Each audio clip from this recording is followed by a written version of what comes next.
And the Builder's Guide to Accounting on page 307 begins chapter 27. And there's a discussion of statements by job. Financial statements by job provide you with a logical basis for analyzing and controlling your profit and loss. Look at profits by job, not just in total. Otherwise, low yield kinds of jobs remain hidden, and effective control over individual jobs is impossible. A well-maintained detailed record system is foundation for accurate by-job statements. Begin your by-job breakdown with a detailed income statement. Remember the following rules for breaking down the income and expense data by job. And here they all are. You might want to be able to access them. Okie dokie.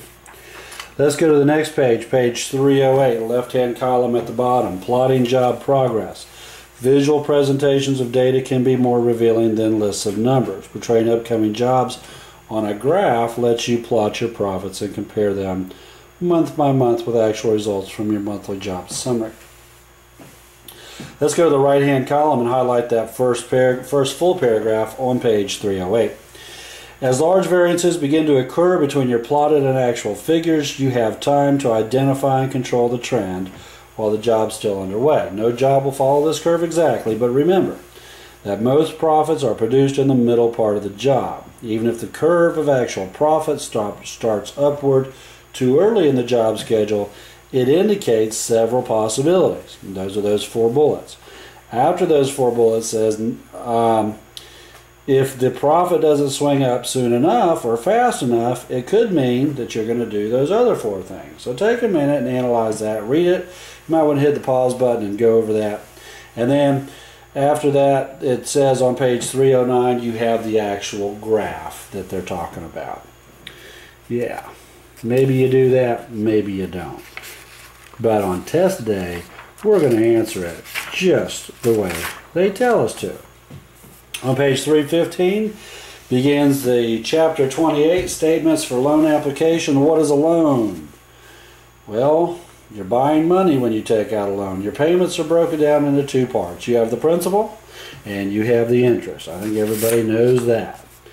On page 316 on the left-hand side, the first full paragraph says loans as investments. A bank views a loan as an investment. Skip a paragraph. For a builder to get a loan, you need to do more than show the lender you're the best craftsman in town. You must convince the bank that you can control costs and expenses, produce a profit, pay back the loan with minimum strain, and maintain a healthy business status with the proceeds from the loan. As we go down to the next paragraph, it says, here are some of the personal and business characteristics you must be able to demonstrate to the bank if you want to be considered a good risk. You can read through those 5 bullets right there. On page 317 of the left-hand column at the bottom, there is a discussion of your loan application. Most banks have their own application forms and so on and so forth, but the next paragraph says most bankers require all or most of the following information. And they've got some. I've got the 3rd bullet highlighted. You can take a look at those if you like. If you go to page 318 on the right-hand column, there's a discussion of the Small Business Administration. Under that section, go to the 3rd paragraph, and we see that the SBA is a valuable resource for small business ventures. By SBA definition, a small construction firm has annual sales of up to $17 million and fewer than 100 employees. Let's go to the top of page 319 on the left-hand column, go down 4 lines. The SBA doesn't make the loans itself. Rather, they work with local lenders who grant the loans.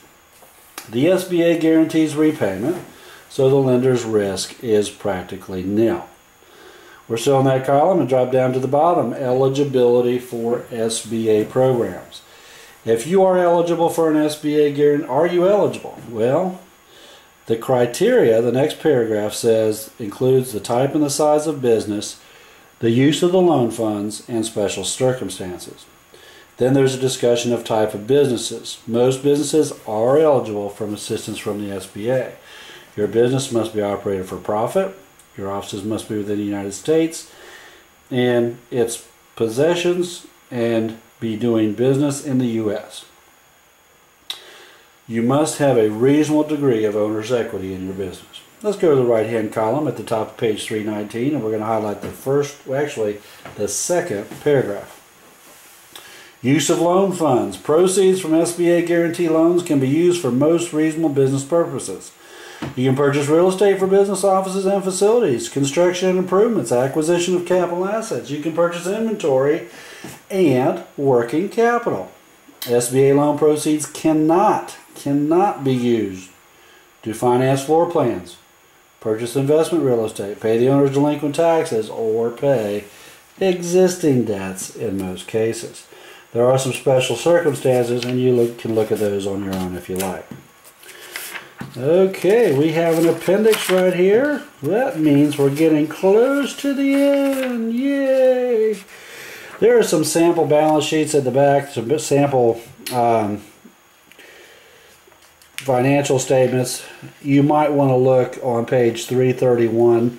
Johnson Construction Company kind of gives you an idea of what goes on a balance sheet.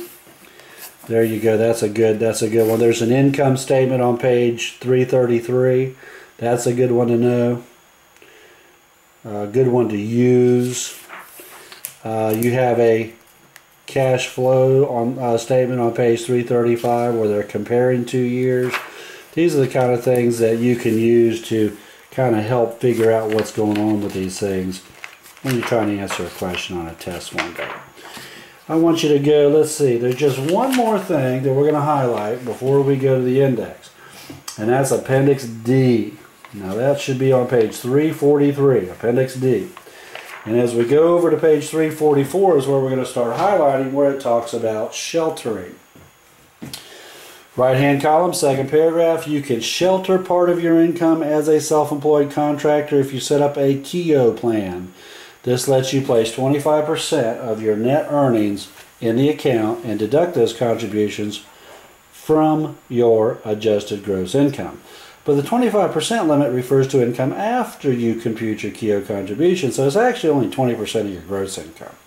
So there you go. That's the Builder's Guide to Accounting. That was a lot of fun. I know you had a ball. I did. And then you go to the back of the book. You go to page 351. There's your index. I don't want to belabor this point, but it's got a great index in it. And I got to tell you, if you get an accounting question, now you know all the terms that they're using in this book. You're familiar with them. You know you're going to go to this book. It's got a good index, and you're going to find it in here. There's only a few exceptions to pure accounting questions where you're going to go to the Florida Contractors Manual, Chapter 3. But I wish you luck. Thank you very much. We appreciate your business.